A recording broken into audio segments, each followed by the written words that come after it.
Bueno, buenos días a todos. ¿Cómo están? ¿Cómo andan? Vamos a continuar con la carta de Santiago, así que te invito rápidamente que puedas abrir tu Biblia en Santiago capítulo 5, versículo 13. Hoy vamos a estar compartiendo casi la última fracción de la carta de Santiago. A ver si tenemos acá activado el PowerPoint. Perfecto. Y titulé este mensaje Cultivando una vida de oración. En este pasaje que vamos a ver, Santiago se va a abocar y se va a poner de lleno a tratar el tema de la oración, a desafiarnos nuevamente, como lo vino haciendo a lo largo de toda la carta, a poner en práctica aquellas cosas que sabemos, a poner en práctica nuestra fe. Y en este caso se va a abocar de lleno al tema de la oración. Me gustó mucho esa frase de Jorge Müller. Muchos lo conocen, un hombre que por ahí es muy conocido por su vida de oración.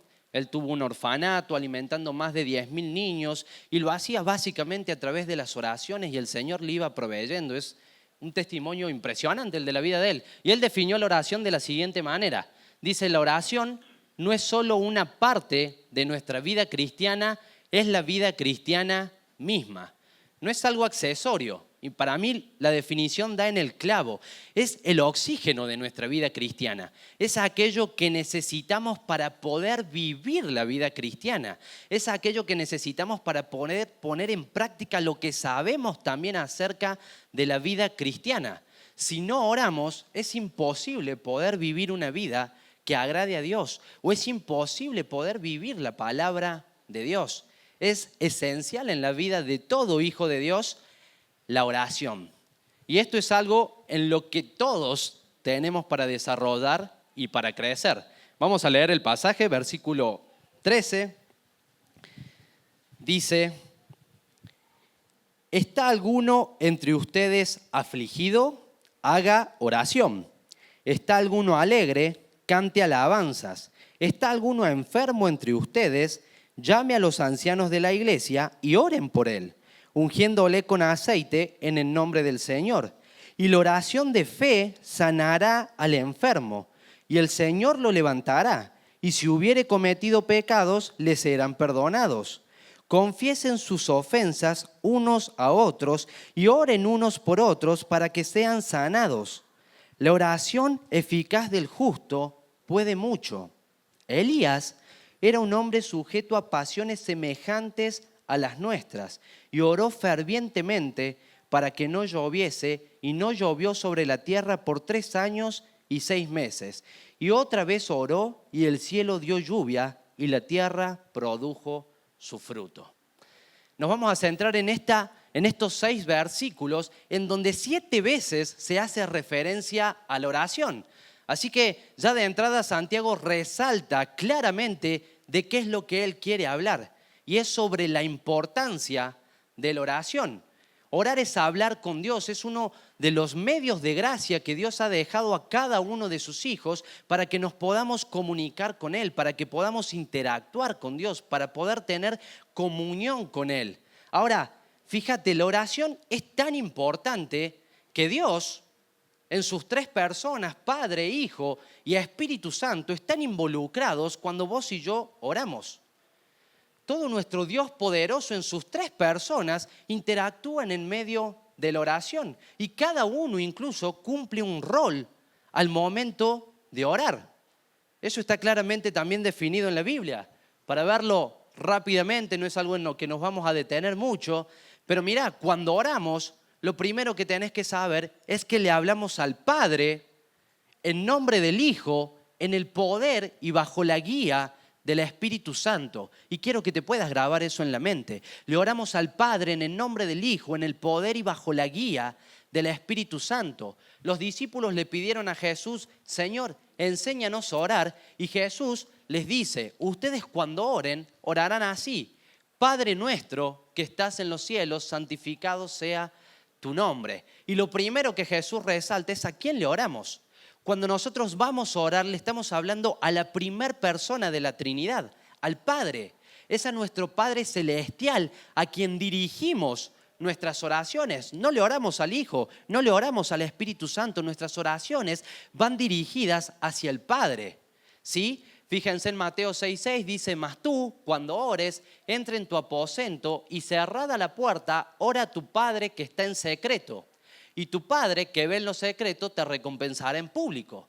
Nuevamente te dice que allí en lo secreto le ores a tu Padre, ¿sí?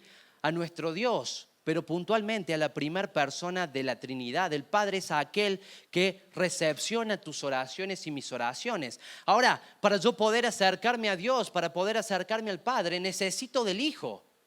Porque si vos y yo tenemos libre acceso al trono de la gracia, es gracias a la obra de Jesús. Vos y yo no podríamos entrar ante la presencia de Dios a realizar ningún tipo de petición sin la obra de Jesús en nuestro favor. Y esto también Jesús se los enseña a sus discípulos y le dice, todo lo que pidan al Padre, resalta nuevamente a quién va dirigida la oración, en mi nombre, dice Jesús, lo haré para que el Padre sea glorificado en el Hijo. Y dice, en aquel día no me preguntarán nada. De cierto les digo que todo cuando pidieren al Padre en mi nombre, os lo dará. Hasta ahora nada han pedido en mi nombre. Pidan y recibirán para que su gozo sea cumplido. Es decir, cuando yo me acerco a orar, me acerco gracias a la obra de Jesús, gracias a los méritos de Jesús, gracias a su muerte, a su resurrección, a su vida perfecta, gracias a lo que Él hizo en mi favor. Y es en nombre de Jesús que yo me presento ante el Padre y expongo mis peticiones, expongo mis cargas, expongo aquello que yo quiero clamarle, pedirle o solicitarle a Dios. ¿Sí? Ahora, cuando es en nombre de Jesús, no se malinterprete, esto no es un cheque en blanco en donde está la firma de Jesús y yo lo puedo rellenar con lo que yo quiero. No, esto es como que si yo vengo en lugar de Jesús. De repente la pregunta que debo hacerme al momento de orar es, ¿qué pediría Jesús? Porque yo voy a presentarme ante el Padre en el nombre de Jesús. Yo no puedo pedirle al Padre algo que el Hijo no le pediría, porque yo vengo en nombre de su Hijo. Así que le oramos al Padre por medio del Hijo, pero también necesitamos del poder y de la asistencia y la guía del Espíritu Santo. Dice Efesios 6:18, hablando de la armadura del cristiano, dice, orando en todo tiempo con toda oración y súplica en el Espíritu. Te dice que ores en el Espíritu. Romanos 8:26 dice, de igual manera el Espíritu nos ayuda en nuestra debilidad. Pues ¿qué hemos de pedir como conviene? No lo sabemos, pero el Espíritu mismo intercede por nosotros con gemidos indecibles. Te muestra cómo necesitamos del Espíritu Santo para orar. Necesitamos ser asistidos por el Espíritu Santo y necesitamos orar en el Espíritu. ¿Vos sabés que podemos orar en la carne? Lo vimos en Santiago. ¿Se acuerdan en Santiago 4? Que ahí Santiago agarra y dice, che, ustedes no reciben, número uno, porque no piden. Pero después Santiago agarra y le dicen, pero cuando piden, tampoco reciben porque piden egoístamente para sus propios deleites. Es decir, estas personas estaban orando en la carne, estaban orando de acuerdo a sus deseos, a su ambición egoísta, no estaban orando siendo guiados por el Espíritu Santo, no estaban orando en el Espíritu, estaban orando en la carne. Y mirá, Pablo dice que en nuestra naturaleza pecaminosa, en nuestra carne, no mora el bien. Y no vamos a desear nada que Dios desee si oramos en la carne. Así que también somos animados a orar en el Espíritu, bajo la guía, bajo el poder del Espíritu. Y Él también nos ayuda en nuestra debilidad. Como dice ahí, muchas veces no sabemos cuál es la voluntad de Dios para determinadas circunstancias. Y el Espíritu también nos ayuda y nos asiste en nuestra debilidad. Así que fíjate la importancia que tiene la oración, que tu Dios, que mi Dios trino está involucrado en ella. Oramos al Padre en el nombre del Hijo, bajo la guía y el poder del Espíritu Santo. Ahora, Santiago va a llevar esto de la oración a la práctica, a que cultivemos el hábito de orar en las diferentes circunstancias que podamos estar atravesando. A lo largo del texto, Santiago va nombrando diferentes situaciones. Y mirá, vamos a ir abordando una por una. Primero, Santiago nos anima a orar en la aflicción. ¿Está alguno entre ustedes afligido? Haga oración. ¿Sí?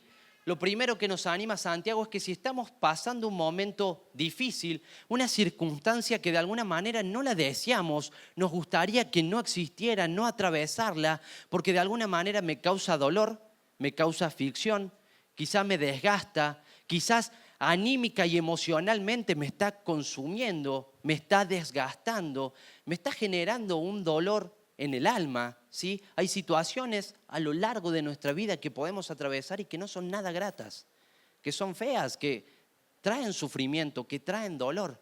Bueno, Santiago te anima y me anima en medio de esas situaciones difíciles, en medio de esa aflicción, orar, cultivar a través de esas situaciones el hábito de orar. Es como que Santiago dice, hay distintas circunstancias que como ser humanos nos va a tocar a todos atravesar, en donde vamos sí o sí a toparnos en algún momento con el dolor o con el sufrimiento. Nadie de acá está exento de eso. Y Santiago te dice, cultiva el hábito de la oración ahí. Utiliza estas situaciones difíciles como un canal para conectarte con Dios. Utiliza esas circunstancias que de alguna manera te están causando dolor y tristeza para volcar tu corazón al Padre, para volcar tus emociones al Padre, para volcar tu dolor a Él. Como quizás vimos que Jesús lo hizo en el Getsemaní cuando oró con el Padre. Las circunstancias difíciles son una oportunidad para que vayamos y las entreguemos, las pongamos y depositemos todas esas cargas en las manos del Padre. Algunos versículos acá que nos animan a lo mismo dicen, Filipenses 4, 6, 7, está en NTV, dice, no se preocupen por nada, en cambio, oren por todo. Díganle a Dios lo que necesitan y denle gracias por todo lo que Él ha hecho. Así experimentarán la paz de Dios que supera todo lo que podemos entender.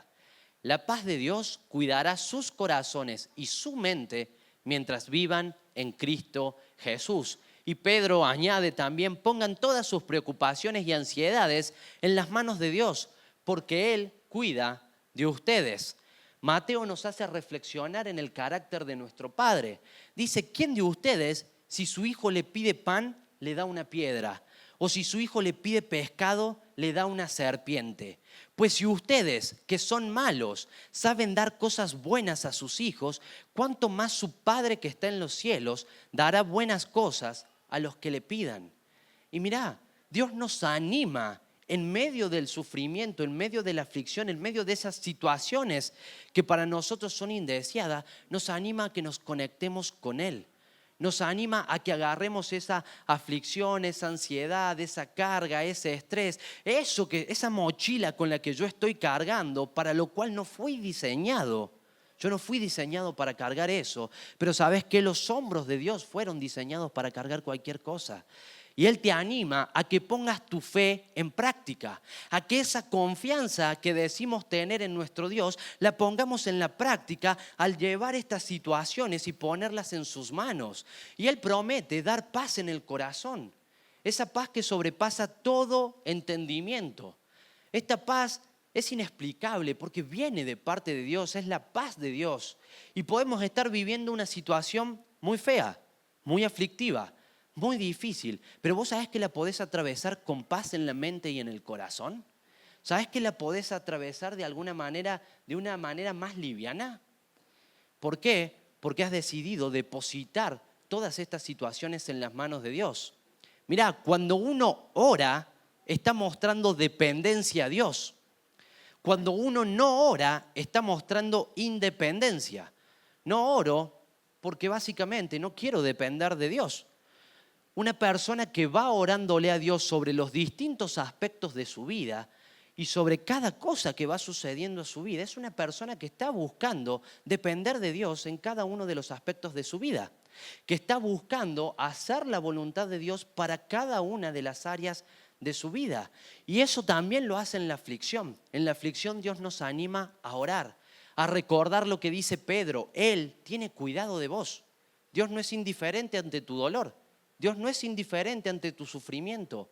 Él sabe perfectamente esas cargas que tenés y lo que producen en tu corazón, en tu mente, en tus pensamientos, en tu estado de ánimo. Y Dios es el que te anima y te dice, yo tengo cuidado de vos. vení y trae toda esa carga delante de mi presencia. Y me encanta Mateo porque te plantea el carácter del padre y te dice, che, hay padres, ¿qué padre hay que si le pide a su hijo pan le va a dar una piedra o una serpiente? O sea, ¿qué papá si su hijo le pide alimento le va a dar algo que le pueda hacer daño? Como una piedra para que se rompa los dientes o una serpiente que lo puede picar y hacerle mal. Dice, no, Dios no es así. Cuando nos acercamos a Él, vos no tenés que estar esperando algo malo de parte de Dios. Muchas veces creemos que Dios es así, que vamos a orar y Él nos va a dar una serpiente o nos va a dar algo que nos va a hacer daño y nos va a hacer mal. Y mirá, acá te está planteando y te está diciendo, che, la idea que tenés de Dios es completamente distorsionada. Dios no es ese padre tirano que te va a dar algo que te va a hacer daño. Él es un padre que si lo comparamos con cualquier padre del mundo, los padres del mundo son todos malos comparados al Padre Celestial que tenemos en el cielo. Y cuando vos y yo vamos en nuestra aflicción y dejamos nuestras cargas en Él es un Padre bondadoso y misericordioso, que te va a escuchar, que te va a acompañar, que te va a dar gracia, que quizás en muchas situaciones va a correr ese problema o eso que te aflige, y en otras no lo hará, pero te ayudará y trabajará con esas situaciones y con tu vida para hacer de vos la imagen de Jesús, ¿sí? Así que fíjate el Padre amoroso al que le oramos. Así que Dios nos anima, número 1, orar en la aflicción. Y yo pensaba que hay dos problemas generalmente, o por lo menos debe haber más, pero se me ocurrían dos cosas que generalmente en medio de las dificultades nos impiden orar. Se nos hace difícil orar. Y una de ellas es la independencia. Muchas veces surgen esas situaciones difíciles y nos abatatamos, nos aceleramos, nos llenamos de ansiedad y buscamos resolver las situaciones de 1000 maneras diferentes a nuestra forma. Ponemos todo nuestro esfuerzo y nuestro empeño y tratamos de resolver. Y quizás delegamos la oración y delegamos el buscar a Dios para el último. Y muchas veces, cuando todo lo que hice no me funcionó, me acuerdo, voy a orarle a Dios. Quizás Él puede hacer algo con esta oración. Y mira, ese es un impedimento muy grande. Porque lo que está manifestando de nuestro corazón, y es a lo que somos tentados, está manifestando independencia. Está manifestando que en los momentos de dificultad vos buscás refugio en vos mismo. Que en el momento de dificultad tu salvador sos vos mismo. Que en el momento de dificultad a quien acudís en socorro, en auxilio, en quien confías y en quien tenés depositada tu esperanza, sos vos. No es el Señor. Por eso no orás. Y tenemos esta inclinación, somos tentados a querer ser el Dios de nuestra vida, somos tentados a querer ser nuestros propios salvadores.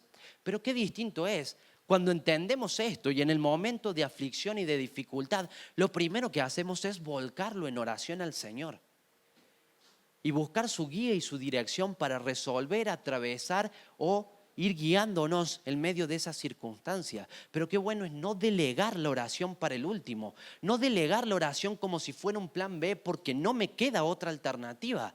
Eso solo está manifestando de mi corazón independencia y que mi confianza está puesta en mí mismo. Eso está manifestando incredulidad. Y mirá, esto lo comparto porque tanto vos como yo tenemos esa inclinación muchas veces. Y Dios nos anima y Santiago te anima, estás afligido, hace oración. Cultiva en esos momentos el hábito de orar. Utiliza cada dolor, cada circunstancia, todo lo que te está pasando para volcarlo en oración. Porque Dios te escucha. Para Dios no hace diferencia entre lo pequeño y lo grande que le puedas orar. Él está dispuesto a escucharte en cada una de las circunstancias. Ahora, pensaba en un segundo peligro que podemos llegar a atravesar y es el desánimo. Cuando hay aflicción, cuando hay dolor, muchas veces las situaciones nos terminan desgastando, nos terminan cansando, nos terminan frustrando y de alguna manera emocionalmente empiezo a decaer. Emocionalmente me empiezo a desgastar y mi ánimo empieza a estar por el piso.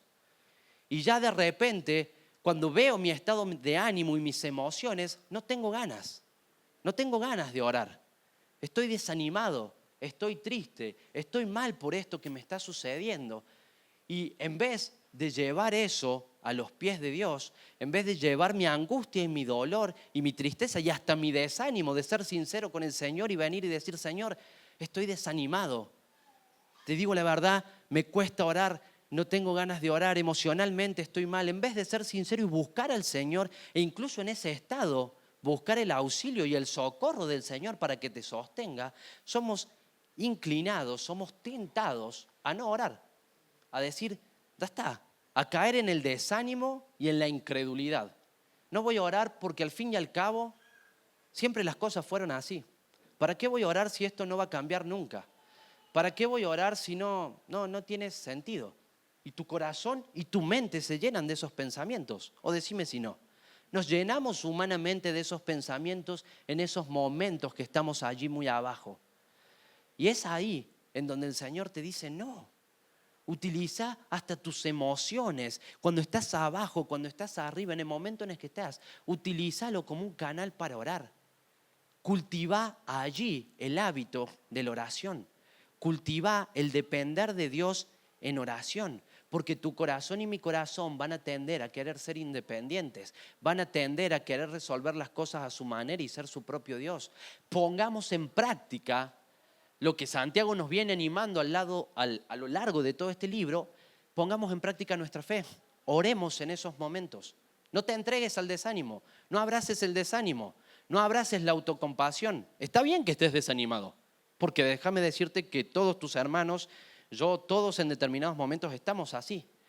Pero no está bien que te quedes abrazado al desánimo y que eso te lleve a la incredulidad y a la falta de acción, a la falta de dependencia de Dios. Es allí donde tenemos que tener cuidado que nuestra emoción no nos engañe y llevar nuestra emoción a los pies de Dios, ¿sí? No anular nuestra emoción, no bloquearla, no se trata de eso, pero sí de dejar que esa emoción no tome el control de mi vida en ese momento, porque cuando nuestras emociones toman el control de nuestra vida en determinados momentos puede ser muy peligroso y mucho más en una situación de gran desánimo. Qué bueno es que vayas y pongas tus emociones y tus situaciones en las manos del Señor. Ahora, eso es en la aflicción. Santiago va a plantear también la alegría y dice, ¿está alguno alegre? Cante alabanzas. Y ya pasa como de una circunstancia que podemos atravesar a otra circunstancia, que es cuando quizás en la vida estamos atravesando un buen periodo, en donde quizás las cosas se van dando, en donde quizás estoy disfrutando de un montón de bendiciones, un montón de cosas, hay paz, no ando con problemas, quizás las cosas en el trabajo se van dando, no sé, estás experimentando un buen tiempo en tu vida, un tiempo en donde estás disfrutando de muchas cosas, estás disfrutando de tu hogar o de tu trabajo o de lo que sea, pero tu corazón no está cargado con aflicciones y problemas. Y también en ese momento Santiago te anima y te dice, expresa esa alegría, expresa esa gratitud, que eso que estás disfrutando, que estás viviendo y eso que tenés en tus manos y que estás de alguna manera degustando, te puedan llevar a adorar a tu Dios. Que sea también un medio cuando estés bien para conectarte con tu Dios. Y Él te lo plantea de cantar alabanzas. Transmitile tu alegría, transmitile este corazón contento al Señor a través de la música, de las letras, de la melodía.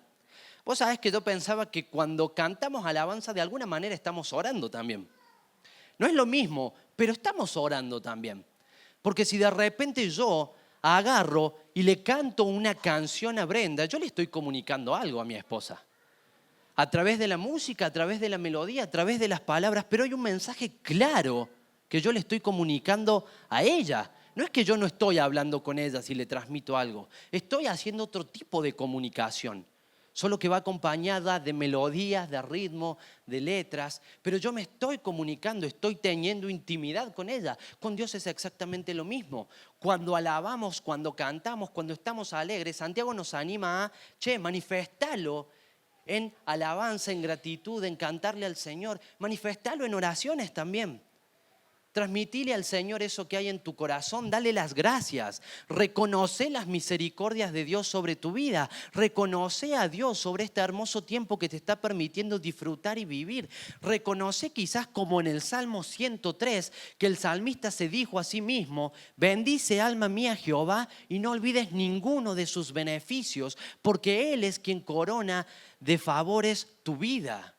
Y qué bueno es que también en el momento bueno tengamos el hábito de alabar al Señor y de orar. que puedas en el momento malo y en el de aflicción utilizarlo como un medio para la oración, pero también en el momento bueno, cuando todas las cosas van bien y cuando quizás no hay problema y todo se está dando en esa otra etapa, que también puedan ser un medio para que vos puedas vislumbrar la bondad, la misericordia y la gracia del dador de todos esos regalos.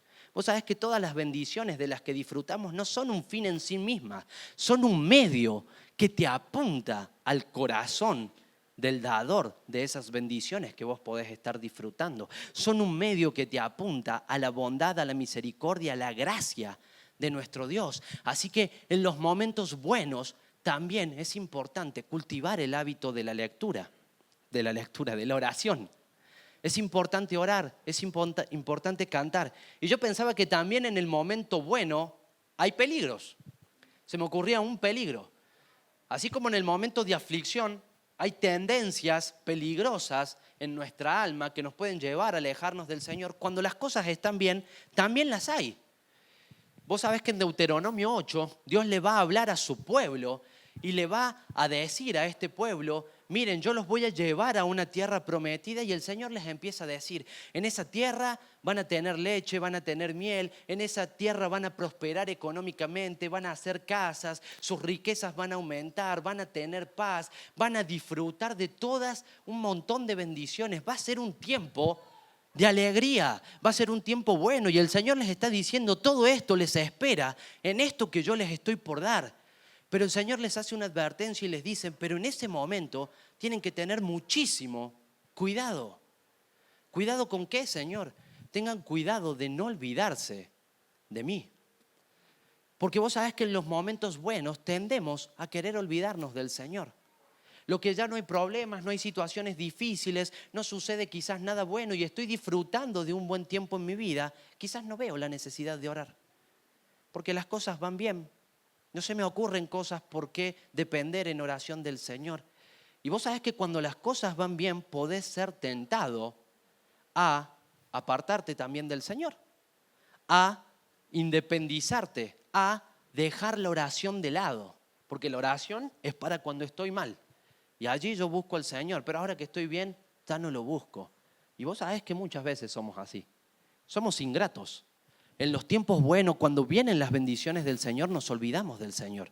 Y déjame decirte que este pueblo, al que Dios se lo dijo, se olvidó de su Dios. Y vos y yo somos de carne y hueso, al igual que ese pueblo. Así que también esta es una advertencia para que vos, si estás atravesando un buen momento, no descuides tu vida de oración. Que tu vida de oración no cambie del momento malo al momento bueno. Que puedas seguir cultivando el orar a Dios cuando estás mal, pero también cuando estás pasando un buen momento. Que puedas seguir cultivando el hábito de orarle al Señor. Ahora, Santiago va a pasar a otro punto más, que es la enfermedad.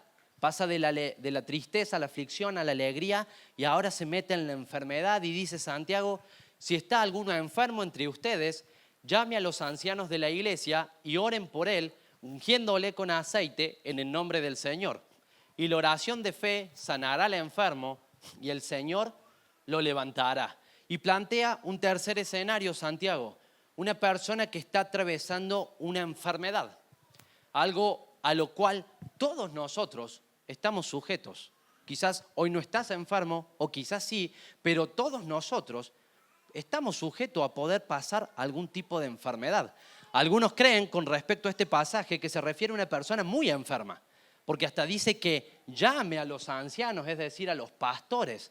Y algunos dicen: los tenía que llamar porque ni siquiera esta persona podía ir a ellos, por el estado de la enfermedad que estaba atravesando. Y también, en medio de este tiempo, Santiago te anima a orar.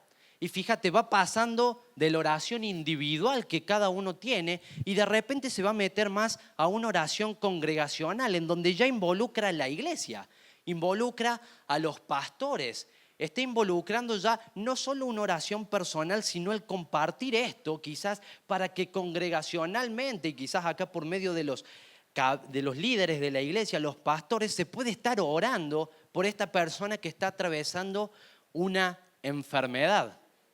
Ahora, muchos nos distraemos con el tema del aceite. como si el aceite fuera mágico o un aceite que cura las cosas. Y no hace referencia a eso el pasaje. El aceite sencillamente es algo simbólico, que posiblemente simboliza el Espíritu Santo. En la antigüedad, cuando de alguna manera se separaba a alguien para un tiempo puntual y para una función particular, se le ungía con aceite.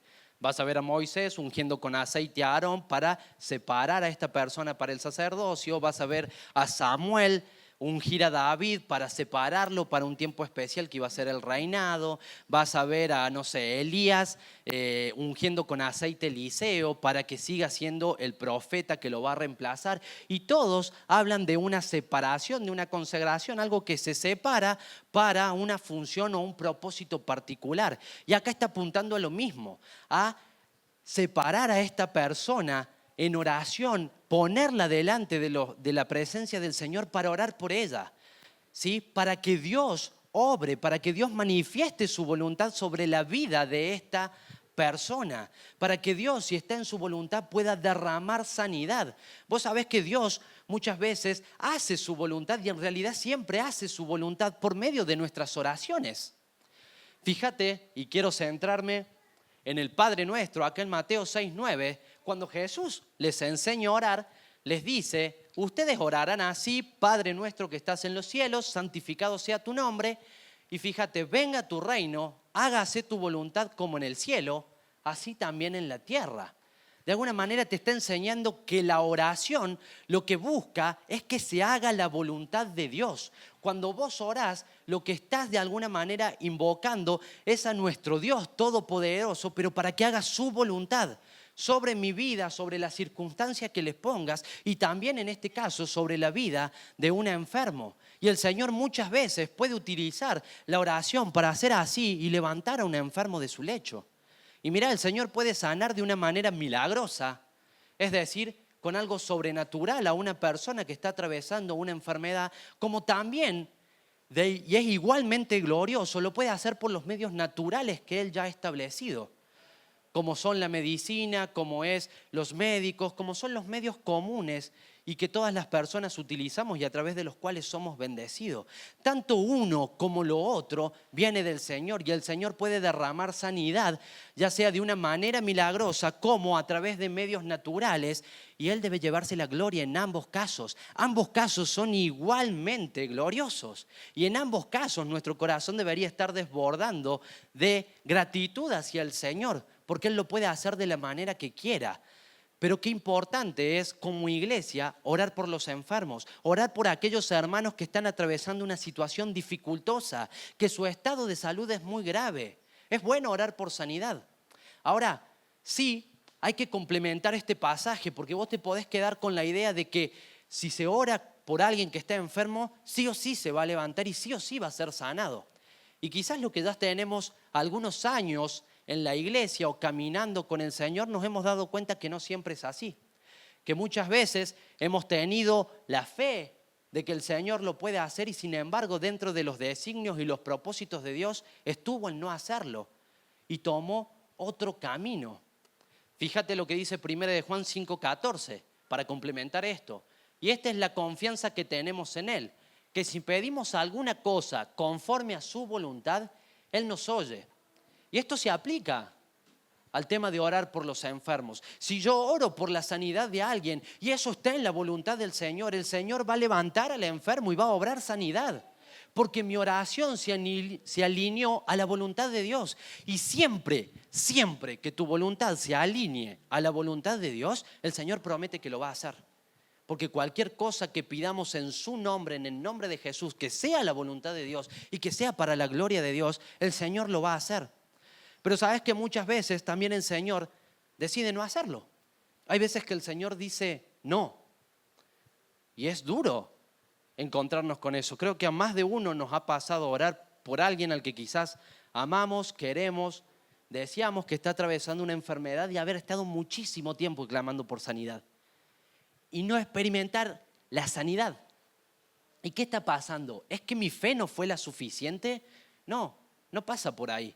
Porque el poder viene del Señor, no viene de mi fe. El Señor sí quiere que yo no dude de Él, que no vaya con incredulidad a orar de de onda para ver si pasa algo. No, que vaya con confianza sabiendo que Él puede hacer su voluntad y Él si quiere lo puede levantar como también puede no hacerlo. Pero qué bueno es ir con nuestro corazón ante el Señor sinceramente y clamarle. Jesús cuando oró ahí en Getsemaní le dijo, si es posible pasad de mí esta copa, y el Padre le dijo que no.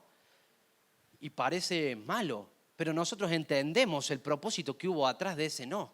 Y nosotros no entendemos por ahí los propósitos que hay detrás de Dios cuando nos dice no. Pero sí tenemos que saber algo, y me gustaron estos otros pasajes. Por ejemplo, Pablo dice que él tenía un aguijón en la carne. Muchos comentaristas creen que este aguijón de la carne, este mensajero de Satanás, era una enfermedad, algo que lo atormentaba a Pablo. Y vos sabés que Pablo le oró al Señor para que eso se le vaya, para que eso le sea quitado. Y dice Pablo, el apóstol, el que hizo muchos milagros de sanidad hacia otros, oró por sí mismo y dice, respecto a lo cual 3 veces he rogado al Señor que lo quite de mí. ¿Y qué le dijo el Señor? Bástate en mi gracia, porque mi poder se perfecciona en la debilidad. De alguna manera la respuesta de Dios fue, no, Pablo, esto no lo voy a quitar, pero ¿sabes qué?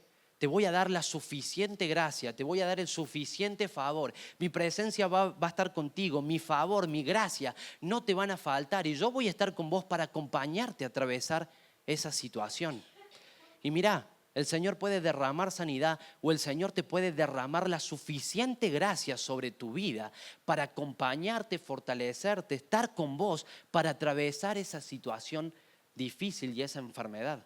La gracia del Señor, déjame decirte que no te va a faltar. El favor de Dios sobre tu vida no va a estar. Ahora, el Señor se glorifica por medio de una sanidad, pero el Señor también se glorifica por medio de una enfermedad muchas veces. Y nos admiramos muchas veces de personas que siguen confiando en el Señor en medio de la enfermedad.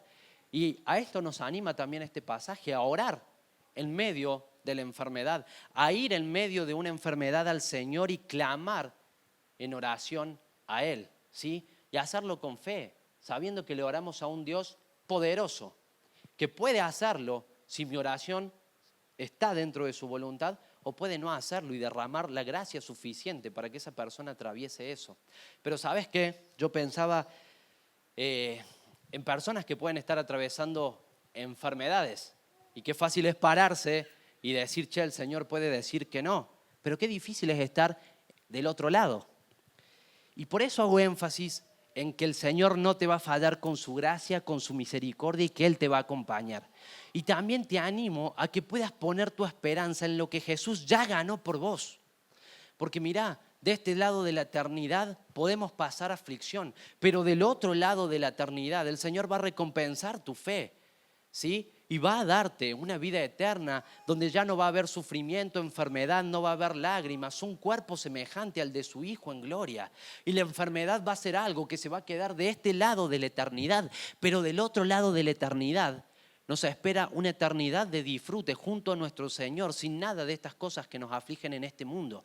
Y mirá, Jesucristo te amó hasta la muerte y Él sufrió también muchísimos dolores para que vos puedas recibir gratuitamente el regalo de la vida eterna. Así que tenés una esperanza gloriosa que te espera para allá y tenés la promesa del Señor de que te va a acompañar estando acá. Así que en la enfermedad, qué bueno también es que todos podamos estar orando por aquellos que padecen enfermedad y que el que padece una enfermedad puede estar buscando en oración al Señor para que lo acompañe, para que derrame su gracia, para que sane si sana, para todo. Así que vemos cómo pasa de una cosa a la otra. Ahora, Pablo es como que va pasando de la sanidad y ya después habla a que si esta persona que está enferma y de repente es sanada a través de la oración, en este caso se da la sanidad, dice que también si hubiere cometido pecados, le serán perdonados.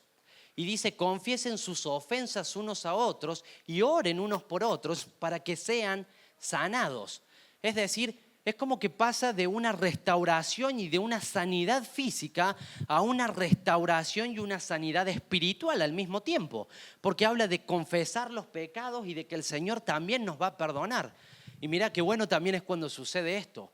Cuando no solo me acerco a Dios en busca de la sanidad física, sino me acerco a Dios para el bienestar y para la sanidad de mi alma, para mi sanidad espiritual, para la confesión de pecados. Y acá da algo práctico y dice, confiésense, y fíjense en cómo sigue en el ámbito ya congregacional de iglesia, confiésense en sus ofensas unos a otros.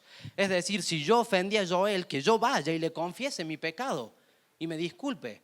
Si Joel me ofendió a mí, que él haga lo mismo. ¿Para qué? Dice, para que oren los unos por los otros.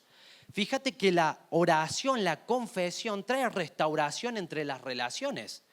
Trae restauración en una iglesia, en las relaciones de una iglesia. Vos podés conocer iglesias que entre los miembros las relaciones están muertas. ¿Por qué? Porque en el corazón hay enojo, hay resentimiento, hay ira, hay falta de perdón, porque en el corazón se alimentan malos pensamientos, como, me dijo esto y seguro quería decir esto, este otro, no me saludó y seguro es por esto, por este otro. Vos sabés que te podés llenar de todos esos pensamientos que proceden del enemigo. Y qué bueno es que los confieses, para que el Señor también derrame sanidad y limpieza sobre tu alma y también para que las relaciones, si de repente están tensas, puedan ser restauradas y sanadas. Ahora, también se refiere, en cierto sentido, cuando habla de la sanidad, a también quizás sanación física, porque viene hablando justamente de la sanidad física y vuelve a hablar de que confesemos para que oremos unos por otros para que seamos sanados. Puede hacer referencia a la sanidad espiritual, pero también muchos coinciden en que también habla de la sanidad física. Y la Biblia nos muestra ejemplos que a causa de un pecado hay una enfermedad. Y mira, te doy un ejemplo. Miriam, la hermana de Moisés, murmuró, ¿sí? Se juntó con su hermano y se puso a hablar mal y a criticar a Moisés. Y el Señor la trae, la confronta delante de Moisés. Y a causa de su pecado, Miriam tiene lepra. Es decir, por un pecado le sobrevino una enfermedad. Y Moisés ora por ella. Y el Señor después la restaura a los 7 días y le quita la lepra. Pero fíjate, un pecado, una enfermedad, una confrontación y el ofendido oró por ella y el Señor restauró. El Señor hizo su voluntad y derramó sanidad. Tenés el ejemplo de Nabucodonosor. Este ejemplo a mí me impacta porque Nabucodonosor es un rey pagano, no conocía al Señor.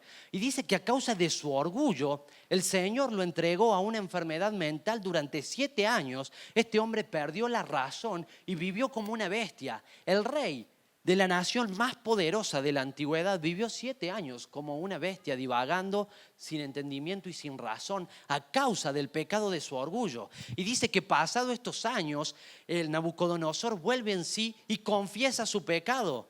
Y dice que el Señor es el Dios soberano que humilla a los soberbios y que Él hace su voluntad en los cielos como también en la tierra. Y Él reconoce que del Altísimo son todos los reinos y Él hace y deshace conforme a como Él quiere. Ese rey orgulloso se humilló y confesó su pecado y tanto su razón como todo su reino y su majestad le fueron devueltos. Tenemos de nuevo una enfermedad a causa de un pecado. Tenemos en los Corintios, en la cena del Señor, dice que los corintios estaban tomando la cena, la Santa Cena, que acá hacemos una vez al mes, de manera indigna. Es decir, practicando el pecado. Algunos se emborrachaban en la cena, otros se juntaban antes para comer entre ellos y no convidarle a los otros. Y lo hacían de una manera indigna y pecaminosa, abrazando el pecado, y iban a tomar los símbolos de la cena. Y dice Pablo claramente que muchos de esos hermanos se enfermaron a causa de su pecado, a causa de tomar la cena indignamente. Y es más, otros murieron. Así que fíjate, de nuevo, un pecado asociado a una enfermedad. Ahora, el ejemplo más saliente es el de Jesús. Porque Jesús sana a un paralítico que sufre una parálisis durante muchísimos años. Y Jesús, cuando se lo encuentra, le dice a este paralítico: no peques más, para que no te suceda algo peor. De alguna manera es como que Jesús está dando por sentado que la parálisis que estaba sufriendo este hombre fue a causa de algún tipo de pecado. Quizás algo mal que hizo, no tenemos idea. Se pudo haber emborrachado y borracho sucedió algo y quedó paralizado en un accidente a raíz de un pecado, la borrachera. No tenemos idea cómo fue. Pero fíjate cómo Jesús, después de haberlo sanado, le hace la advertencia y le dice: no peques más, para que no te suceda algo peor. Es decir, que su enfermedad venía a causa de un pecado. Y mirá, hay muchas cosas en nosotros, el pecado, que nos enferma. Si de repente yo me entrego a la glotonería y se va a manifestar en que mi físico de alguna manera se ve deteriorado y mi salud también. Puedo empezar a tener problemas de diabetes, puedo empezar a tener problemas con, no sé, con la tensión, problemas de obesidad, un montón de cosas, quizás a causa de entregarme a la glotonería. Si de repente practico el pecado de la falta de perdón, del rencor, del odio, y bueno, puede ser que eso me afecte emocionalmente y sea una persona cargada de ansiedad, cargada de un malestar anímico que también se manifiesta en tensión física, es decir, ese pecado afecta a tu cuerpo físicamente. Ahora, si yo tengo amor al materialismo y amo las cosas materiales, y puede ser que viva mi vida para trabajar y para conseguir bienes y esté ansioso por el reconocimiento, por crecer, por lo material, por esto, por este otro, y vivo toda una vida llena de ansiedad, llena de estrés, llena, no sé, de un montón de cosas que me hacen mal a mi salud mental y me hacen mal en el día a día. ¿Cuál es el origen? Y un pecado. Por eso también la confesión, el reconocer nuestros pecados muchas veces nos libra de hasta enfermedades. Ahora, ¿esto quiere decir que toda persona que está enferma es a causa de un pecado? No, para nada. Y sería muy incorrecto si de repente vos ves a una persona enferma que digas es porque pecó. No, para nada. La Biblia sencillamente te muestra que existen algunos casos, pero es la minoría, podría decir. Son los menos. Fíjate Job. Job sufrió una enfermedad en su piel.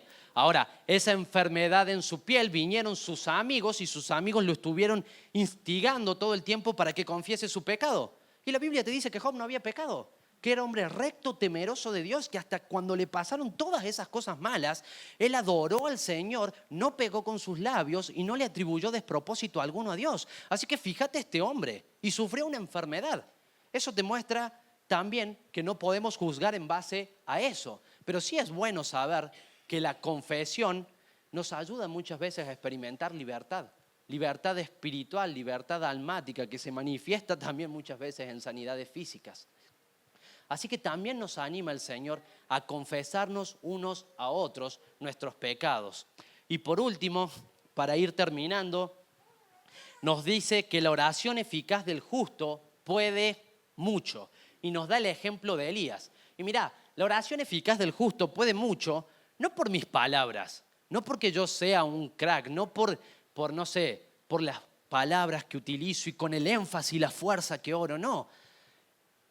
La gloria está en el Señor, el poderoso es Él. Mi fe hasta puede ser chica, pero puesta en las manos del Señor, Dios es poderoso e ilimitado. Por eso toda oración del justo, aquella persona que se ha arrepentido y ha confiado en Jesús, puede ser muy eficaz, porque estás invocando a un Dios todopoderoso, al Padre, al Hijo, al Espíritu Santo, a lo que estuvimos viendo, a un Dios poderoso e ilimitado que no está sujeto a nuestras limitaciones y que Él incluso puede obrar por las cosas creadas. Y acá nos da el ejemplo de Elías, que oró durante 3 años y medio para que no lloviese, y la voluntad del Señor era que no lloviese durante 3 años y medio, y le concedió la oración, la petición a Elías, e hizo su voluntad por medio de la oración de Elías. Mirá, la oración no es para torcer el brazo de Dios, es para que se haga la voluntad de Dios. Y pasado esos 3 años y medio, Elías volvió a orar y fue la voluntad del Señor a hacer su voluntad a través de la oración de Elías y volvió a llover. Y mirá, tenés ejemplos en donde el Señor obra de una manera extraordinaria sobre cada una de las cosas que creó. Tenés Moisés, cuando vienen las plagas, ¿sí? Faraón va a buscar a Moisés, ¿para qué? Para que Moisés ore por él. Y para que las ranas, para que las úlceras, para que cada una de las pestes sean quitadas. ¿Y cómo hacía su voluntad el Señor? A través de la oración de Moisés. Moisés oraba que eso sea quitado y fue quitado porque era la voluntad del Señor. Y ahí tenés cómo Dios hasta actúa sobre los animales, sobre las plagas, sobre los catástrofes. Tenés a Josué que ora para que se detenga el sol. Y fue la voluntad del Señor que el pueblo de Israel venza a sus enemigos, así que concedió esa petición a Josué. Y hizo eso, impresionante. Tenés a Elías que ora para que también caiga fuego del cielo. Y el Señor también lo concedió porque fue su voluntad y porque quería demostrarle al pueblo que estaba alrededor quién era el verdadero Dios. Y el Señor lo hizo. Jonás ora y Dios ordena al pez escupirlo en Nínive. Jonás, alguien que no quería hacer la voluntad de Dios, Dios dirige soberanamente un pez para que lo traga. Y Jonás allí ora y clama al Señor. Y el Señor dirige este pez para que lo escupa en Nínive, para que vaya y predique y haga su voluntad. Así que fíjate, cuando nuestras oraciones se alinean a la voluntad de Dios, tenemos que tener grandísimas expectativas porque el Señor puede hacer muchísimas cosas. Y esto de alguna manera nos está estimulando y Santiago nos está estimulando a reactivar, a cultivar, a poner la oración como algo central en nuestra vida. Y quiero concluir con la frase con la que arrancamos. La oración no es un accesorio que Dios puso en tu vida cristiana. La oración es la vida cristiana misma. Y es el oxígeno a través del cual el Señor te va a sostener. Y es el oxígeno a través del cual el Señor lleva adelante muchas veces su voluntad. Así que no sé cómo está tu vida de oración, pero te animo a que te puedas evaluar, a que puedas salir estimulado después de ver todo lo que el Señor puede hacer y que puedas recordar que tenés un Dios todopoderoso que no está sujeto a limitaciones como nosotros. Así que Dios nos bendiga, nos ayude y que podamos justamente cultivar este hábito en la aflicción, en la alegría, en la enfermedad, en la confesión, en la restauración espiritual, en la física y hasta sobre las cosas de la creación. Porque el Señor puede hacer como Él quiera en los cielos